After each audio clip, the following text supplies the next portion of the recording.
Bom, gente, vamos começar hoje uma aula muito importante, que é a aula sobre o comportamento e condicionamento reflexo, tá? Que vai ser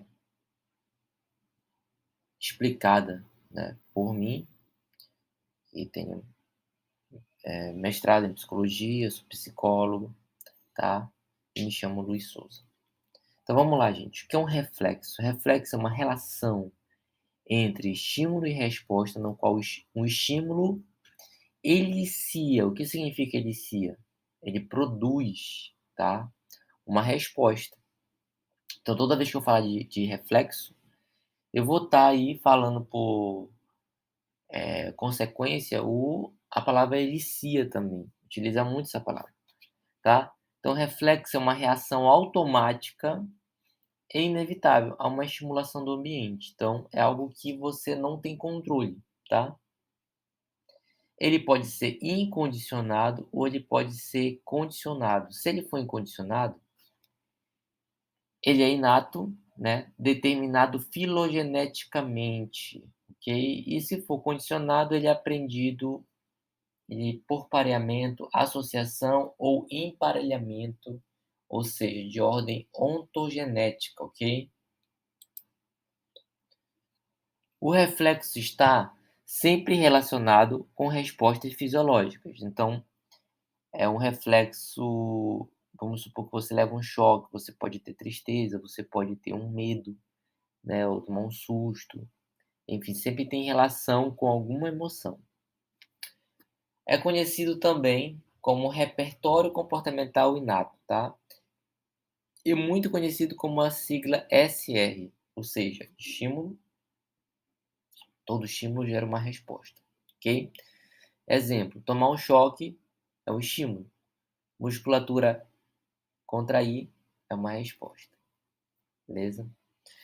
Então, o comportamento respondente são iniciadas, produzidas por estímulos antecedentes, no caso, o estímulo do ambiente, que gera uma resposta. Isso tudo eu já falei, né?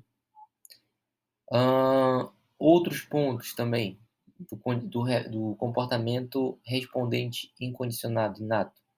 É um estímulo incondicionado, né? Um estímulo incondicionado, ele inicia uma resposta incondicionada.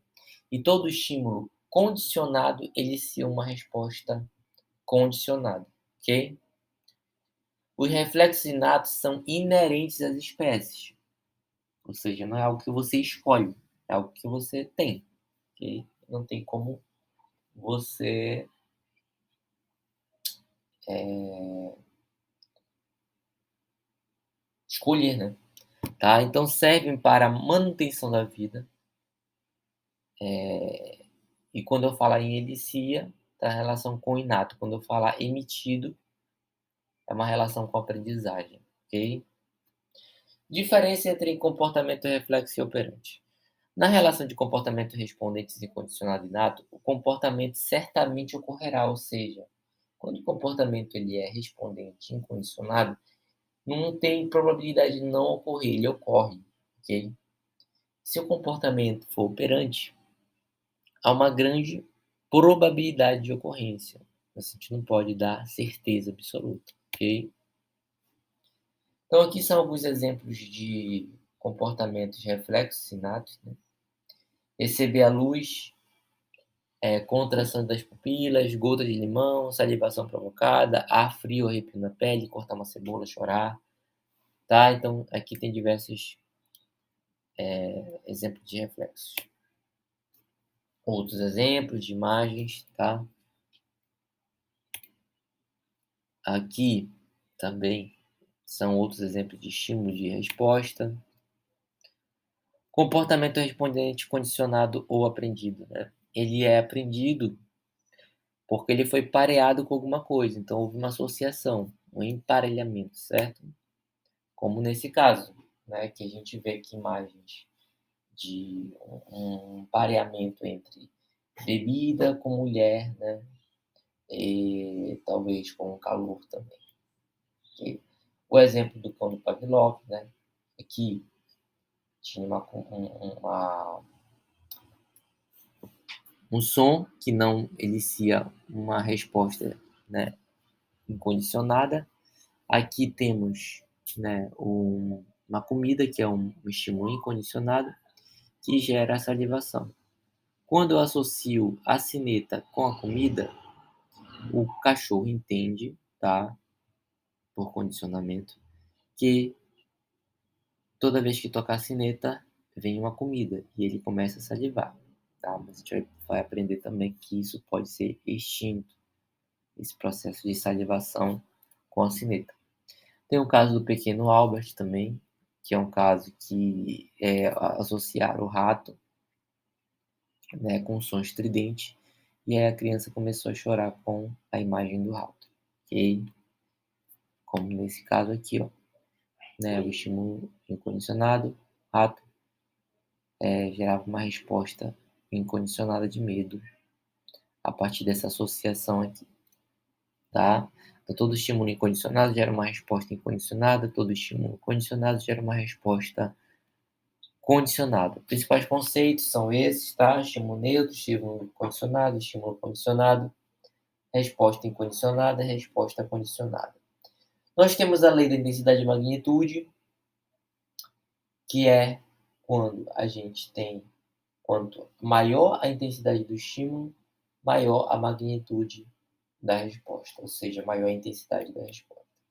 Aqui nós temos o exemplo da temperatura, quanto menor a temperatura, menos a transpiração, quanto maior a temperatura, maior a transpiração. Outros exemplos, né, que eu já falei, quanto maior a martelada na perna, mais intenso e rápido será o movimento da perna. Quanto mais comida ou visualização da comida, maior a salivação. Existe também a lei do limiar, que exige uma certa quantidade mínima de estímulo para que ele inicie uma resposta, ok? Então, todos nós temos um limiar, a gente precisa avaliar que limiar nós temos. Exemplo, né? Vamos supor que uma pessoa começa a transpirar quando a temperatura do local chega a 32 graus. Antes disso, ela não transpira, ok? A lei da latência é o tempo que leva da apresentação do estímulo à ocorrência da resposta. Então, quanto mais fraco é o estímulo, aliás, quanto menos intenso é o estímulo, mais tempo se passará até a apresentação do estímulo e a ocorrência da resposta, ou seja, maior será seu tempo de latência. E o inverso também é verdadeiro, portanto, quanto maior a intensidade do estímulo, menor será o tempo de latência da resposta. Ok? Aqui é um exemplo disso. Temos aqui uma temperatura de 55 graus, que gera uma transpiração em 30 segundos, e aqui uma temperatura de 70 graus, que gera uma transpiração de 10 segundos. Existem dois processos muito importantes e muito profundos que se chama habituação, né, que pode ser compreendido também como nossos hábitos, ou isso de uma forma muito generalista, tá? Mas é só para vínculo de compreensão, a gente vai compreender de uma forma mais profunda isso. E a potencialização, que pode também ser compreendido como aumento da sensibilidade, ou como sensibilização, né? Então, as iniciações sucessivas das respostas, que são iniciações sucessivas da resposta? São as estimulações constantes, ok? São práticas, são tudo aquilo que está sendo estimulado de forma constante. Gera dois efeitos: a habituação, né, e a sensibilização ou potencialização. A, a habituação, né, é a ideia de fazer com que a manutenção da intensidade do estímulo, olha só, ele se resposta com magnitude cada vez menores e tempo de latência cada vez maiores. Então, ou seja, a intensidade da resposta vai diminuir, né? Por exemplo, de choro, de medo, né? A partir dessa habituação, ok? Então, a habituação é quando ocorre uma diminuição da magnitude da resposta e aumento do tempo de latência em função de iniciações sucessivas. E a potencialização é o contrário, né? É quando há um aumento da magnitude da resposta e a diminuição do tempo de latência. Um exemplo de habituação, caso ocorra uma diminuição na quantidade de salivação, mesmo com a manutenção da mesma quantidade de comida. E um exemplo de sensibilização, caso ocorra um aumento na quantidade de salivação, mesmo com a manutenção da mesma quantidade de comida. Tá? Por exemplo, a constância do hábito de leitura pode me fazer aumentar meu limiar de sensação de esforço. No começo posso achar muito difícil sensibilização às emoções aversivas, mas com o tempo posso até gostar de ler e isso gerar uma habituação do hábito de ler, pois isso pode ter diversos benefícios. Ok? Exemplos. Outros exemplos de habituação: cortar várias cebolas e depois não chorar mais, falar em público também, tá? Você se mantém uma certa constância e depois acaba perdendo um pouco das aversões. E aí existem técnicas para isso, né, como exposição, dessensibilização sistemática, a gente vai ver lá para frente, ok? Exemplo de potencialização: vamos supor que tudo que você fala, uma pessoa fala ok, e aí vem várias emoções de raiva, né? E a cada ok, isso vai se potencializando. Uma batida de carro pode deixar uma pessoa mais sensível a ter crise de ansiedade e estresse pós-traumático, né? É importante destacar que os efeitos de iniciações sucessivas, também a habituação quanto à sensibilização, são temporários, ou seja, você pode ficar um bom tempo cortando cebola, né, e se acostumar e não chorar mais, mas depois de, não sei lá, um ano depois, você pode voltar a chorar cortando cebola, tá? Então, da mesma forma, a potencialização, vamos supor que você a sensibilização, vamos supor que acontece uma coisa traumática e aí isso pode essa sensibilidade pode voltar, ok? Aqui é um exemplo de aqui é um exemplo de que, cortando cebola e o choro, né, aí depois dá aquela diminuição até não ter mais o choro, a partir dessas iniciações, tá? Vamos supor que você vai visitar uma casa onde tenha muitos cachorros e o odor de urina desses animais é constante. Num processo de habituação, você pode, depois de um tempo, se habituar, ou, como diria, né, minha madrinha, se acostumar às estimulações constantes do odor. Porém, se você passar um tempo sem ter contato com essa estimulação constante, você pode voltar a sentir o desconforto, ou a intensidade da magnitude da resposta do desconforto inicial. Então, acontece um quadro de recuperação espontânea, isso a gente vai ver mais lá para frente, tá? No quadro de sensibilização e potencialização, a gente tem aqui o exemplo de acidente de carro e o aumento da sensibilidade à crise de ansiedade quando vê carros, ou término de relacionamentos, associação com cheiros, objetos ou veículos, tá? Exemplo da ansiedade, a brisa fria do meu paciente. O meu paciente tem um problema com brisa fria, então toda vez que ele tem contato com a brisa fria, né, com essas estimulações constantes, com essas iniciações sucessivas da resposta, ele sente ali crise de ansiedade. Também da mesma forma, esse mesmo paciente também pareou Corolla com a ex-namorada, então ele tem uma sensibilidade muito maior quando ele vê um Corolla a ter crises de ansiedade, a fazer um condicionamento, praticamente teve um condicionamento, né, se condicionou a interpretar o Corolla como algo aversivo, tá ok? No caso de um término de um relacionamento, né, há uma quebra dessas iniciações sucessivas, né, esses hábitos, que pode gerar uma sensibilização maior na vivência de emoções negativas e pareamentos com objetos condicionados ao relacionamento, como no caso do meu paciente que pareou este relacionamento com o Corolla. Temos também o conceito de generalização respondente, né? A generalização são estímulos que se assemelham fisicamente ao estímulo condicionado, podem passar a iniciar a resposta condicionada à questão, resposta como medo, choro, taquicardia, né? Aqui é um exemplo, no caso a pessoa vê a galinha, ela vê isso, todas essas aves aqui como galinha, ela faz uma associação, vamos supor que ela teve algum trauma com essa galinha, então todo momento que ela vê qualquer ave, ela pode fazer uma generalização respondente e aí entrar no estado de medo, de ansiedade, por ver qualquer uma desses animais aqui. Então existe um gradiente de generalização. Aqui nós temos aqui, por exemplo, vamos supor que eu tenho uma colega que sofreu um assalto e quando ela sofreu esse assalto, ela foi agredida e caiu no chão e viu um cachorro. Isso que ela viu um cachorro, ela associou também o cachorro, ela fez um gradiente de generalização, né, do cachorro ela associou a um gato. E aí toda vez que ela via o gato ou o cachorro na lama da Alcindo, por exemplo, tem muitos gatos, ela sentia crise de ansiedade. Então aqui a gente vê esse cachorro, né, que emite uma magnitude de medo muito maior, e aqui esse cachorro que emite uma magnitude de resposta de medo menor. Então, no caso, quando você busca fazer o tratamento, é o inverso, né? Você vai tentar mostrar esse cachorrinho, depois mostrar esse, até chegar nesse, tá? Então, extinção respondente, como é que se faz, tá? E recuperação espontânea.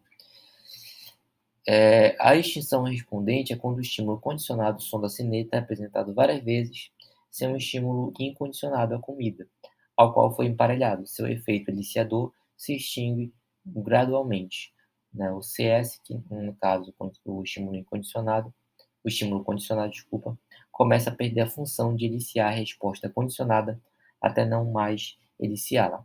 Denominamos tal procedimento e o processo dele decorrente de extinção respondente. Não há mais emparelhamento entre o estímulo incondicionado e o estímulo condicionado. Por exemplo, aqui, lembra aqui no caso do cão do Pavlov, né, que ele associou a sineta à comida. Então, no caso aqui, vamos supor que você coloca a sineta sem a apresentação do estímulo incondicionado, que é a comida, né? Sineta é o estímulo condicionado. Ele entende que não vem mais comida, então ele passa a não salivar mais. Então, nesse processo de salivação, essa resposta de salivação é extinta. Isso é uma extinção respondente, ok? Só que do mesmo modo pode acontecer uma recuperação espontânea, ou seja, quando após a extinção ter ocorrido, a força do reflexo volta espontaneamente depois de um tempo. Acontece tanto no comportamento reflexo quanto no comportamento operante, ok? Depois de uma extinção respondente, desculpa, se eu toda vez que eu coloco o som da sineta sem o estímulo da comida, o cachorro em algum momento vai deixar de salivar, beleza? Então isso é uma extinção. Só que essa extinção ela é temporal, ou seja, e isso pode voltar a ocorrer novamente. Vou dar um exemplo, né? Vou mostrar isso na própria imagem, uma imagem mais didática aqui. Porém, o comportamento pode ressurgir, né, depois de um tempo. E isso se chama recuperação espontânea, beleza? Olha aqui. Então, no caso do cão do Pavlov, vamos supor que ele fique um bom tempo, né, sem, sem, sem essa apresentação da sineta, do estímulo condicionado, né, por um bom tempo. E depois alguém volte a tocar a sineta. Ele pode voltar a salivar, ok? Então, por isso que a professora Ana França coloca, né, não existe viciado, existe viciado sob controle. Sob controle. Beleza, gente? Então, aqui no caso de extinção respondente, ó, você vê aqui a diminuição, né, das salivações e aqui, novamente, a recuperação espontânea a partir de um toque de sineta depois de um tempo, ok? Técnica de extinção respondente. Existe o contracondicionamento, existe a dessensibilização sistemática. Inclusive, são formas até utilizadas em terapia, na clínica mesmo. O contracondicionamento é o emparelhamento de estímulos que eliciam respostas contrárias. Tá? Então, é emparelhar o estímulo condicionado a outro estímulo que inicia uma resposta reflexa condicionada. Exemplo, né? O emparelhamento do som da broca do dentista com a massagem. Então, o emparelhamento do cigarro com um remédio que causa vômitos. Então, é você emparelhar. Você quer um objetivo, né? Fazer com que a pessoa não sinta mais as emoções negativas ali, as emoções aversivas ali do som da broca. Então você faz uma associação com a massagem. Então toda vez que a pessoa tem esse som, ela tem uma massagem. Então isso faz com que ela crie essa extinção respondente, certo? Temos também o caso de dessensibilização sistemática, que é uma técnica que expõe o indivíduo, né? Como no caso dessa minha colega, você expõe ela a um cachorrinho, depois ela expõe a um cachorrinho mais fofo, depois expõe um cachorrinho um pouco maior, até ela enfrentar de fato essas emoções, essa própria ansiedade, né? Então, é um enfrentamento da própria ansiedade, é um enfrentamento da própria, do próprio aversivo, tá? Então, a dessensibilização sistemática é uma técnica que expõe o indivíduo gradualmente, estímulos que eliciam resposta de menor magnitude até o estímulo condicionador original, fazer o indivíduo enfrentar o estímulo aversivo de modo gradual, tá ok? Estímulo semelhante até se aproximar do estímulo condicionado original. Então, é um processo de extinção respondente que ocorre de forma gradual, ok? Também pode ser compreendido como uma divisão do procedimento de extinção em pequenos passos, isto é, apresentando-se variações do condicionamento do estímulo condicionado, organizados em uma hierarquia ordenada, iniciando-se pelos estímulos que eliciam resposta de menor magnitude e progredindo para os que eliciam as de maior magnitude. Exemplo, meio de dentista, apresentações de variações quanto tonalidade de volume de sons similares aos produzidos pelo motor da broca do dentista, sem a realização do tratamento doloroso, tá? Então aqui temos o contracondicionamento, talvez não dê para ver bem na imagem, né? Mas aqui vem aqui a associação do cigarro com o remédio de vômito, e aqui temos a associação do rato, de ver um rato com uma canção de ninar. Então toda vez que a criança vê um rato, ela associa com a canção de ninar. Então isso é um contracondicionamento.